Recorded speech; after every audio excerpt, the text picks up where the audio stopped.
We ready? We're back. All right. And we'll take these next three items together, tabs 9, 10, and 11, dealing with the Southwest Master Plan regulations, amendment to the master plan regarding neighborhood mixed use and commercial, and to the PUNs. Is this the planning department item? Yes, it is, Mayor. Gladly, right? Development Service, correct. Oh, Ms. Lopez, thank you. Thank you, too, for enduring the last 2.5 hours. Have at it. So as you all recall, on June 21st, we had a workshop to discuss the Chrome segment of the Southwest neighborhood. And out of that workshop, we were given direction to do a comprehensive plan amendment, an amendment to the Southwest master plan, and code changes. And there was 3 specific items that were of interest to the council. The first was to amend the neighborhood mixed use and the commercial subareas west of Chrome Avenue with respect to density from 15 units to the acre to 20 units to the acre. The second was to tighten up the architectural standards of the master plan. And the third was related to unit sizes. And so we took that direction and put it in ordinance format to the 3 regulating documents for your review and discussion. That's a very summarized version of all of this paperwork. Okay, so, Vice Mayor, you're pretty vocal in those conversations. Would you like to kick off the conversations? And again, this is just for discussion and further direction, not final action tonight. Thank you. When we initially began talking about the Southwest Master Plan, what stood out to me the most was the dark brown area on the map. Do we have a? I've got it here. Okay. Can I borrow this? The dark brown area, which starts over on the busway, and it goes over to 6th Avenue. So that is where I wanted to see some adjustments and some changes. And I thought the logic behind it would be, you know, the through streets, the ones that connect Lucy to Maury, would be a good place to have mixed use. And most of the other stuff, I wanted to see more multifamily or just something different so that we can continue to push the downtown, continue to push people into the downtown area. And another question I had was, I didn't see, when I was reading through the packet, I didn't see if we were going to amend the lot sizes. I was looking through a lot of the things there because a lot of the platted lots in the southwest area are irregular or small, and I wanted us to have an opportunity to build single-family homes on, you know, irregular sized lots. So those were the starting questions that I have here. And the springboard from your point, I think one of the big focuses of the conversation was perhaps, and again, and this is what we're looking at, within the brown area west of the busway, west of Chrome, has some sort of mixed use designation, which in my mind denotes that every parcel has to have both residential and some form of commercial. And I think our discussion was more steered to, let's take the commercial requirement out of the interior blocks, if you will. Right. And leave that mixed use as kind of a border use, which would open up the ground level for more residential in those, what we're calling the interior blocks here. I don't see that. What I see is simply a change in unit size and clarification of architecture and an increase in density. Is that a fair assessment of what we've got? A change in unit size, a change in density, and clarification of architecture. Yes, sir. Okay. No, but to your point, did this address the commercial component of the mixed use? So mixed use did already permit a commercial component. So we're talking about No, taking remove. away some of the commercial requirement. That was not the direction that we understood. Okay, so the way the code currently reads in this section, a developer or any property owner who wants to develop a site is required to have a commercial component along with a residential on the second floor. Can we be specific to the sub-area that you are speaking of? The neighborhood mixed use or the commercial sub-area? Because both are under amendment. Correct. The brown or the pink? Brown. The brown, yes. You can have a mixture of uses, and they include, I think the question is it required?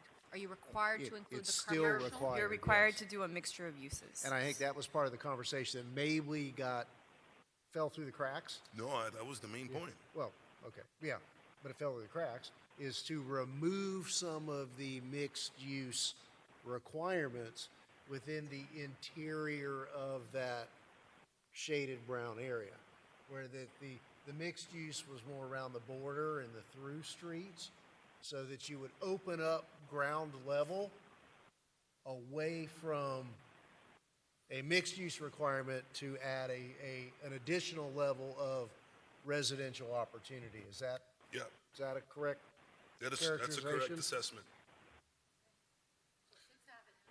Six, there on Sixth Avenue, on all the through streets, the ones that go through Maori to Lucy, that's where mixed use requiring the commercial or having the option to do commercial would be most beneficial in my opinion, because people most likely to travel through those streets would most likely stop to do some sort of commercial shopping if they want to. So Fourth Avenue No, and it's a busier Sixth street. yeah. Avenue, those are the two through streets, because, Councilwoman, I'm sorry, we cannot hear you at all. can you hear me now? A little bit better. So Sixth Avenue and Fourth Avenue are the through streets. We would not be including Fifth Avenue in that, in requiring the commercial.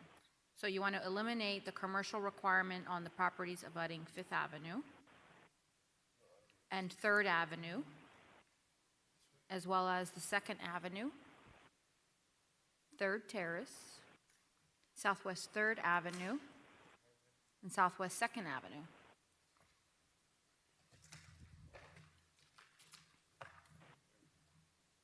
And so keeping the commercial for the mixed-use requirement on Sixth Avenue and Fourth Avenue. Does that make sense to you, Ms. Lopez?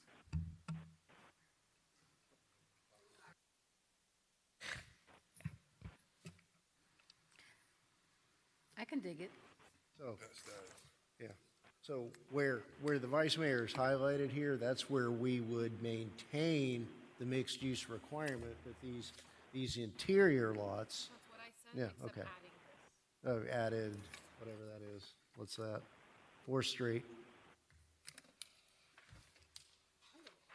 So let's, And I think it's let the councilwoman take a look at this, and we'll pass it back down to the other end.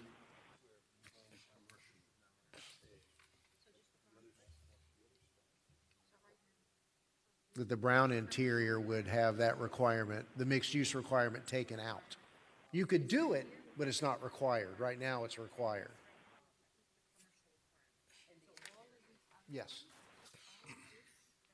There, Larry. why can't we put that on the screen? We need new technology in here.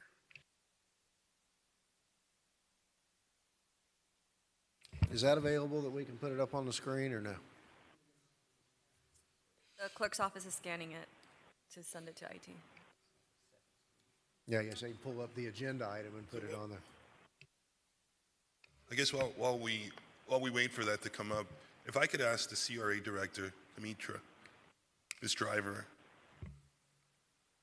are you familiar with that brown shaded area that we're discussing? And how would that coincide with the triangle project that was presented a few weeks ago? The triangle is included in the brown shaded area. Right, so not requiring the entire brown shaded area to have those two requirements, meaning you have to do commercial on the bottom with the residential on the top. Now we're essentially creating an option if the person wants to do it. Do you feel that works better for the triangle project area?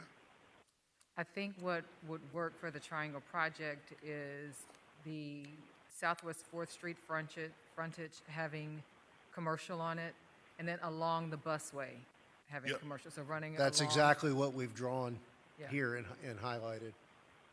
Yeah.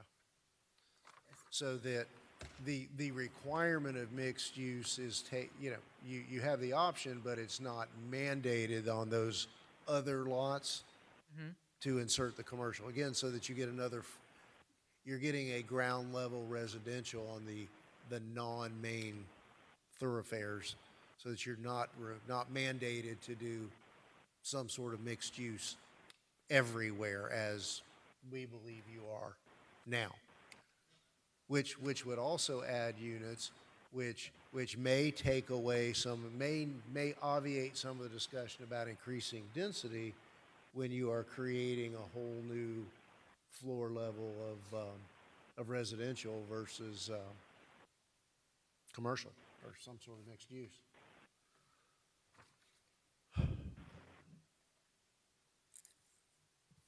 I guess probably the thing to do is, I know we've all seen this, is to pass this to Ms. Lopez for,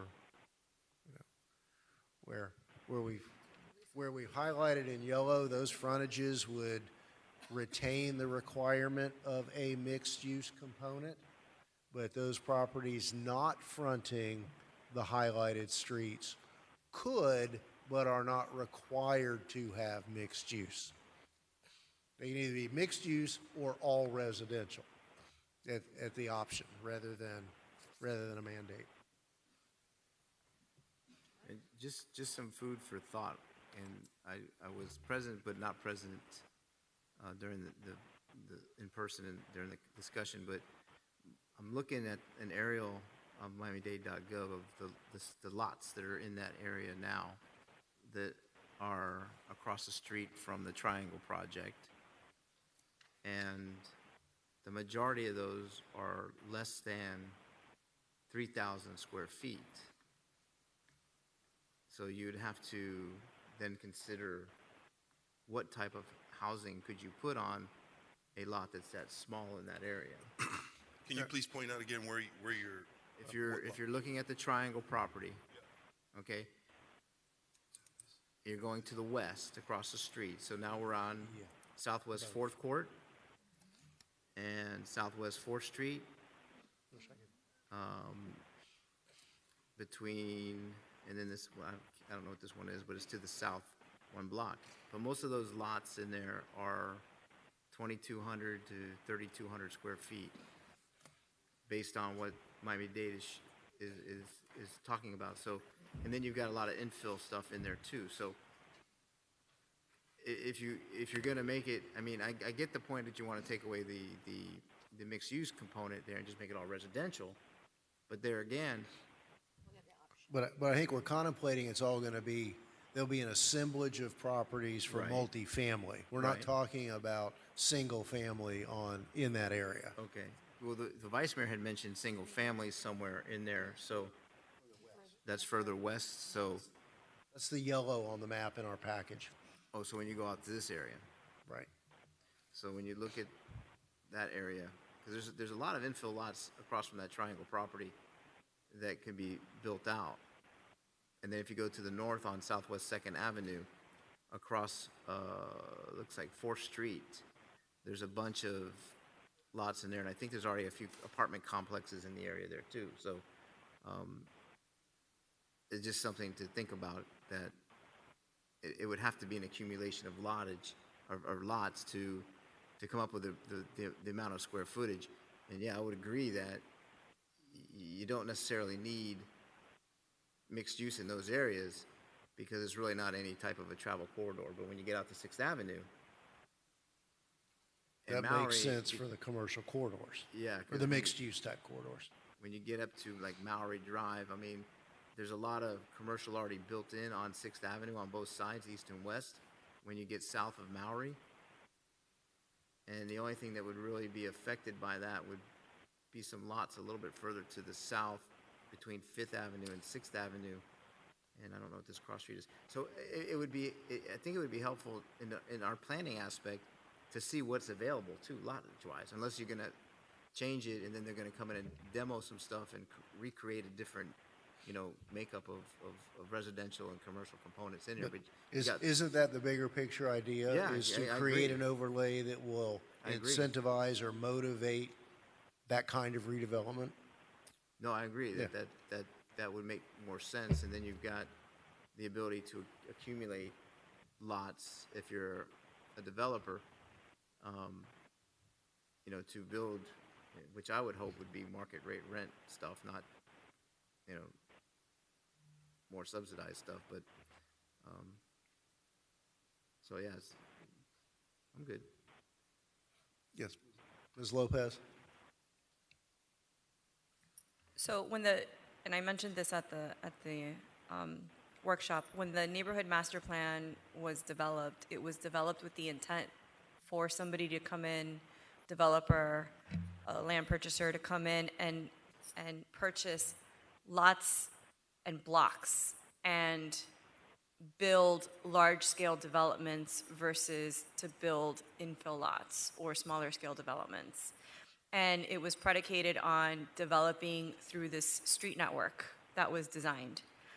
So when you look at those smaller lots that pre-exist the master plan of 2,200 square feet or 1,200 square feet, the master plan doesn't take that into account necessarily.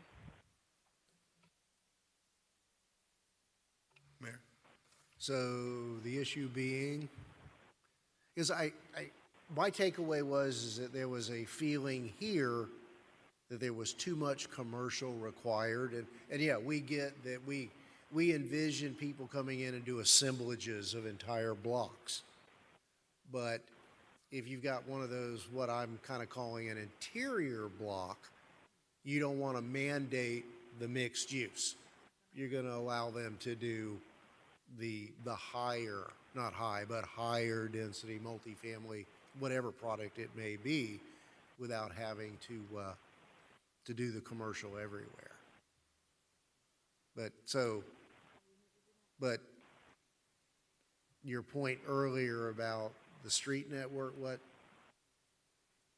I'm not following where you're going with that, or what the pitfalls would be between that and what we're discussing now. My point was only that the plan doesn't speak to the development of smaller lots or infill lots. The plan was really written to purchase blocks at a time, large areas at a time, and completely redevelop the area. I think we understand that, but I think we too have got to recognize that in the 15 or 18 years since this was adopted, that has not happened. And this would allow someone to come in and, rather than buy 2 blocks, do 1 block at a time. But that's where the change is going to take place rather than large scale. But again, I don't mean to keep repeating myself, it seems to me that the Southwest Master Plan as adopted kind of went overkill on the mixed use component for what is really justified as things have evolved. Is that a fair assessment, Vice Mayor? That's a fair assessment. This is another example of not having the technology to see things visually, because we're looking at maps and you can't really get anything out of this. So I think we should be very specific in what we are trying to accomplish today. What I took away from the workshop was there was too much commercial required in the mixed use. So can we all agree that we'd like to see that removed or make it an option? So that's a. Let the market decide where they're going to put the mixed use.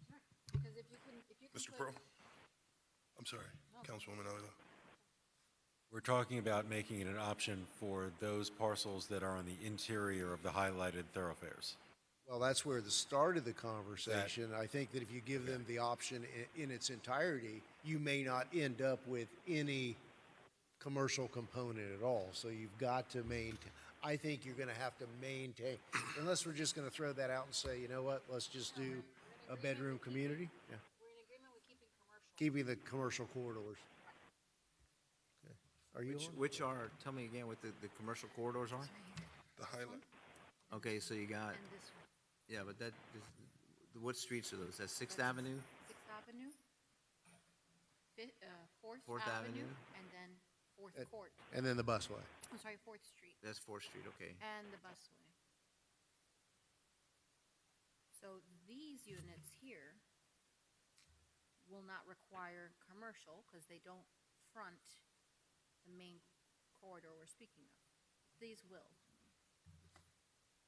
And Oh, if I may, trying to Councilman Roth, the whole purpose behind that was you could potentially have people that don't have to drive to go buy milk because they could have a commercial store around the block, around the corner, instead of there being a commercial on every single one of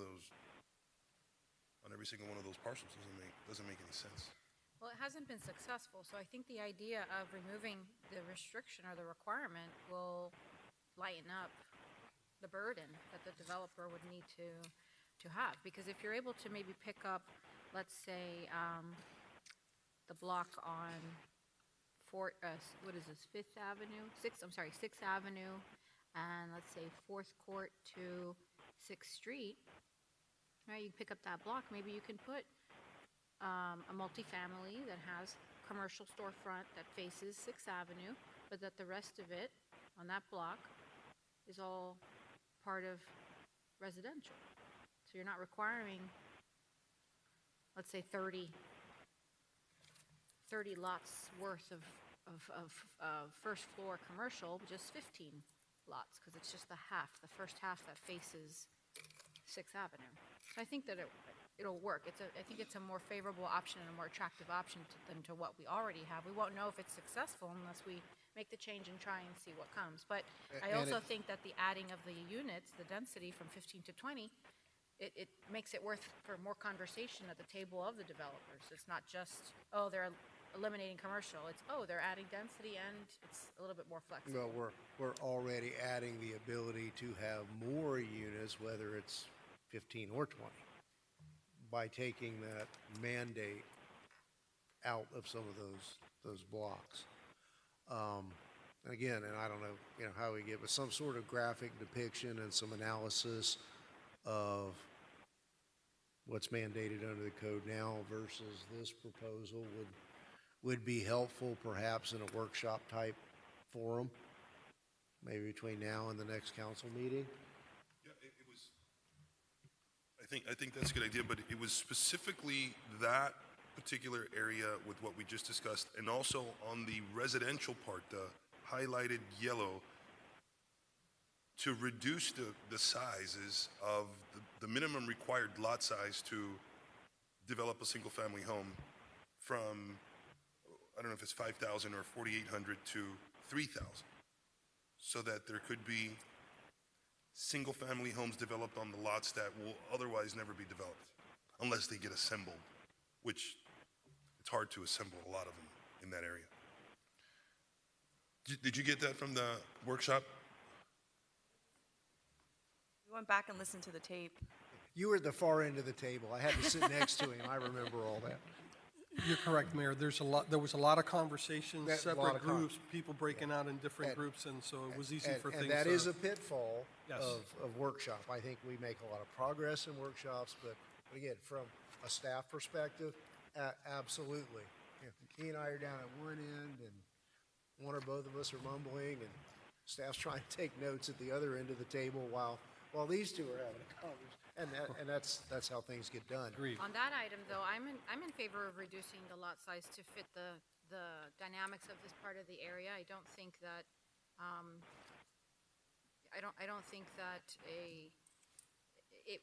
reducing it from whatever the current requirement is, from 5,000 to 3,000. I know that there's properties on the east side that are built on sizes of lots like that, and it conforms to the neighborhood and the area. And if you're trying to build more multifamily and creating that downtown feel, I think it'll make sense. But if you can, off the top of your head, it's kind of staggered down, right? Don't we have some conditions that if you meet this, you can go down to a lower size? But is the smallest 5,000 or is it 4? So if the lot is platted before a certain time as dictated by the code, then it's vested. So it could potentially be 2,200 or 3,000, but it's dictated by when the lot was platted. We do have some issues where certain areas of the Southwest were never platted, and so properties go to the center line of the right-of-way, so that gets a little messy in terms of redevelopment, which Ms. Driver and I have run through several properties where that's the issue, and that takes away from the buildable area. But if it's a single-family lot, which the single-family are the yellow, if it's a single-family lot and it's platted before, and I would have to look through the code, then you could come in and redevelop. Well, would That- it Or be single family. helpful then if we took away that platting date? Would that drag net in a significant number of additional lots that have that grandfathering? Mr. Mayor, We need to look at that. Council, Oh, this hi, is James. Uh-oh. I have a Welcome to the party. question for just Expert chair now. clarification here. I understand where you're going with respect to reducing the requirement on the main thoroughfares, or I'm sorry, reducing the requirement for mixed use on the internal.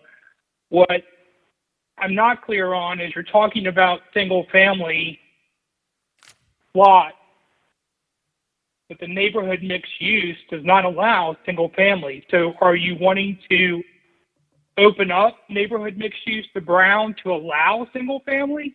No, our conversation has morphed from, if you've got the map in front of you, the brown shaded area out to the west into the yellow shaded areas that allow single family, but may contain a significant number of lots that are too small on their own.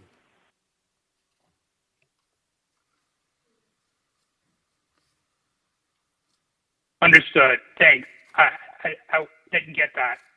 Okay, very good. Appreciate that. I understand that too. It's hard to, And so what's the significance of the date? It seems a little arbitrary, or was it meant to deter building in that area and require property owners to acquire more land or neighboring lots if they wanted to build a house there? When the master plan was created, it was almost created to gentrify the neighborhood and to change the culture of the neighborhood. The original plan didn't permit churches, places of worship, funeral homes, et cetera, et cetera. Good, bad, ugly, indifferent. It's changed several times. It's been amended, I think, 4 or 5 times throughout history. I can't speak to why certain provisions were included or why they weren't. I wasn't here. David wasn't here. I don't think Matt was here. As to the date, vesting, et cetera, we'd have to go back and see if there's a Florida administrative rule that requires that if a lot was platted at a certain time. I can't speak to that right now because I just don't That's have okay. those You don't facts. have to. Don't worry. And I think that Sorry. if there was something important, I'm sure James would be yelling it out at us right now. And so I think that it's an opportunity that I don't want to miss to undo that decision to require that you can't build unless you have more square footage. And I think that if these lots are the size that they are in that area, predominantly between 3,000 to 4,000 square feet, that a home that's charming and that's built to code and that meets a family, a 3-bedroom, 2-bathroom, simple and humble, I think that's perfectly fine in that nation. Starter homes. Starter homes, absolutely. Affordable, attainable, available. You like that?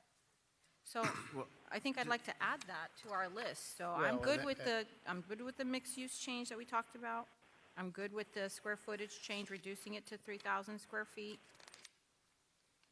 I'm good with the unit size as we discussed from the workshop. I'm good with the architectural changes that we discussed at the workshop. And I'm fine with adding the extra 5 per acre, because even though we're going to be allowing more residential on the land versus commercial, it's not necessarily increasing the density to the acreage, which is what attracts, it's what makes it, you know, basically doable, right? So I don't want to just be, you know, so simple that it's not worth even having a conversation about what we've changed. I think this is measurable, and it's specific, and it's strategic. So anything else you want to add? Because these are great points, Vice Mayor. Ms. Lopez added the fact that if a property is grandfathered in, then and it's platted, then you can build whatever it's zoned for on that property. But if it's not platted, then it completely throws the whole thing out the window because it goes to crown of the road. Correct. And you would have to develop pursuant to current regulatory standards. Requires what, 5,000 square feet? Yeah, the 5,000 number is too big because of the way these were platted. So I think there needs to be some adjustment there, in my opinion. And also, Ms. Lopez, is it easy for your group to depict the lots that are platted? Like if we could understand which lots are grandfathered in and how they're scattered throughout this Southwest Master Plan with a different color, then we get an idea. We could do it, but it would take some time because we would have to pull every plat and map it out. Don't we have the old sheets of the subdivision maps in-house? We do, but we still have to pull it and then map it out into GIS so that you could visually see it. Okay. I just want to, some fun facts here. I'm looking at the area in the yellow now for the single families, and I'm pulling up some stuff here. So here's a house that's built on a 2,425 square foot lot, okay? The living area of this house is 494 square feet, and it's a one-bedroom, one-bath home, okay? That's what's on that lot. Built in 1940, okay? And right next door to that house is another house built on a 2,425 square foot lot, built in 1940, with 494 square feet of living area. Sounds like one of those remaining shotgun houses. There's 4 of them. There's a pool on that one. Does that have a pool? No, it's just like a little patio or something right there. And there's another one there, same thing, you know, 2,200, 2,400 square foot lot. So, and that's in the yellow section. That's not even in the brown section. So, I mean, yeah, I'll go with whatever you guys think is the right thing to do. I'm okay with leaving the commercial corridors the way you guys set them up. There's a lot of stuff that's already there that's you know, it's already built on those places.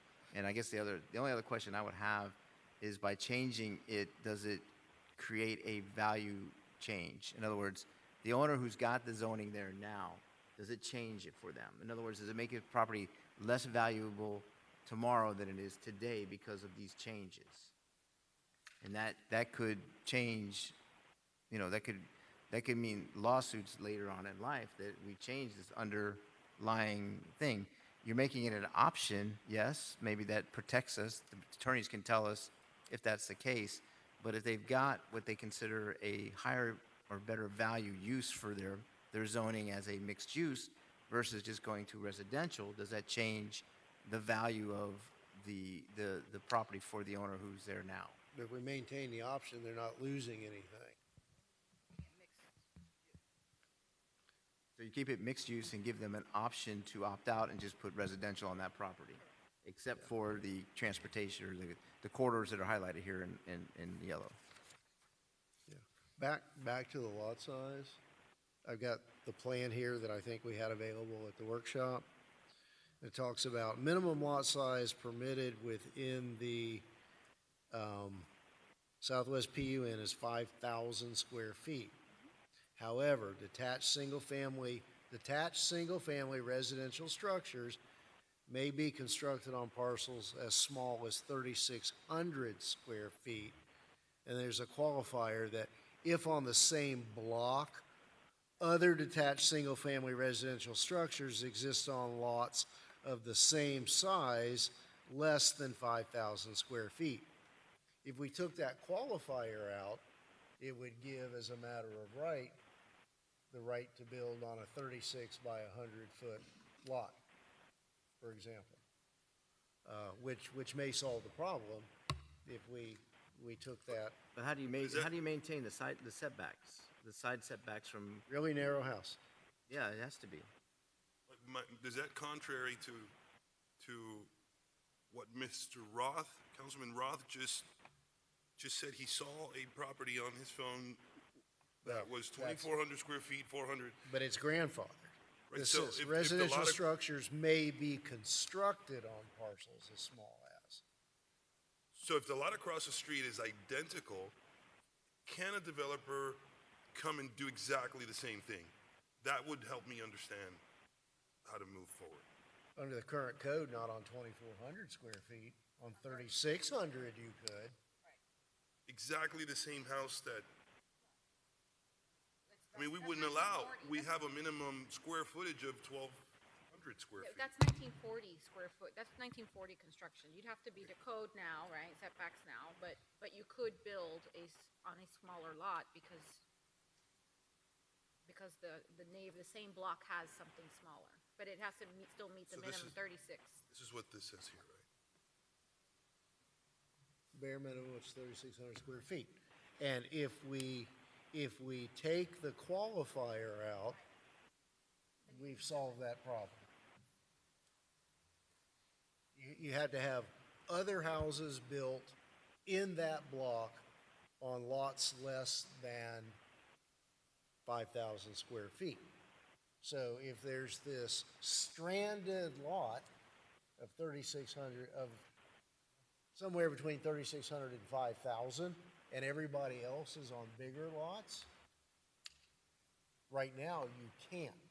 If we struck the qualifying language, it would allow you to do that and create a buildable lot. Now, that's going to get into our development services group talking about, okay, for these size lots, we're going to need to deal with setbacks, side yard setbacks. But again, by removing that qualification language, you've at least got the right, and you no longer have those stranded lots. So 3,600 would be the bare minimum. Correct. Nothing below 3,600. As exists, yes. And you could build For single family. And you could build a two-story home, you know, you don't have to build a one-one. Okay. So what are we doing here? Just giving more direction? We're Pretty not doing much. any motions, right? They gotta 'Cause come back and give I'm us about some to more. motion, so we can move on. These are the, But I'm not trying to rush, No, but yeah. I think it's clear what we're trying to do here. and we've only got 4 minutes I think the anyway. only item we're contesting really is the units per acre. Well, I heard a couple of things. I mean, Councilwoman Avila, when you ran through, you were okay with the changes that were proposed, and now we're talking about a couple of additional changes. One, to the Brown area, where you wanted to make mixed use optional for those properties that were on the interior of the highlighted thoroughfares. Optional, not straight residential, correct? So we're not down zoning anything, it would be optional. And then the other discussion that we're having is in the yellow area, an additional amendment to shrink the minimum lot size down to 3,600 feet, I think is the discussion that I'm hearing. If that, I don't know if there's a consensus there, but that's the discussion that we've been having. And then, I think, Mayor, to your point, will it address, you know, an island property? Perhaps the only concern that I have is we don't necessarily know if there's anything unplatted that's less than 3,600 feet. We don't have the answer to that. So I don't think we can guarantee that it would eliminate an issue on every single parcel. Because you have those that were grandfathered that were platted previously. I don't know if there's anything that remains unplatted that would be smaller than the 3,600 square feet. If somebody wanted to come in, forget about waivers of plat, but if someone came in and wanted to build a home, single-family home on an unplatted lot, clearly they're going to have to dedicate the right-of-way to get their building permit. So you're going to know how much land they're going to lose from the unplatted lot. And so long as the remaining portion of the unplatted lot is 3,600 square feet, what's the problem? Oh, I don't think there would be a problem. My concern is what if it's not? What if the remainder is less than at that point? Do you still have a Why strand? would we give them more leeway than we would a platted lot? Yeah. I'm just, Answer is platted or unplatted, Right, I guess- 3,600 square feet. It and lends to that's the question I'm conversation- asking. It lends to the conversation as to, well, what's our vision for those lots that just, what else could you do on it? Turn it into a park? I don't know. I mean, what would a property owner do? Buy the lot next door, now you have a bigger yard? That's what I would suggest. You offer half of it to each of the adjoining property owners to expand their holdings so that it goes on the tax rolls if we own it already. People have a little more frontage. Okay, I think, look, with the general direction on those two additional items with respect to Yeah. the elimination of the mixed use or the optional mixed use on the interior of the thoroughfare, and I think we understand where you want to go with the basics. We can mull around the work with Development Services and James to look at any unintended consequences with respect to the 3,600 square feet. And, if there are issues, then we'll point them out to you when we come back, but I think we understand the general direction. All right, so since this was on the agenda just as a discussion item, you can bring back the global package, including unit sizes, density, all those kinds of things with the items we discussed tonight. Fair enough, council? Fair enough. And is everybody okay with all the blue? The industrial right under Homestead Station? One thing at a Because, time. I know it's one thing at a time, but that's another conversation we should address. What were you envisioning? Not the industrial. Well, then you get into takings, and we're still got to see what the RTZ says. That requires All right, so a little further discussion. we'll deal with these first two now. That'll be in workshop number 17. Okay. Just for clarification, can this proceed now to LPA and council for first reading in August? Or do you We're want to gonna come have another back discussion. to another discussion? Okay. Yes. And would you want that in a workshop format, Mayor, as opposed to I think that would be a better atmosphere. That's my opinion. just looking at the dynamics here today, I think it would have been better if we were all around the table looking at the same thing at the same time, so. With big maps we can all see and read. In addition Vice to Mayor, maps- I'm in seeing you addition to looking at me. maps, Are you It's some sort of technology in addition to maps. understood? So 9 months from now, we'll have the workshop if you're waiting on the technology. All right, if there's nothing further, do I have a motion to adjourn? All in favor? Thank you all. Good night.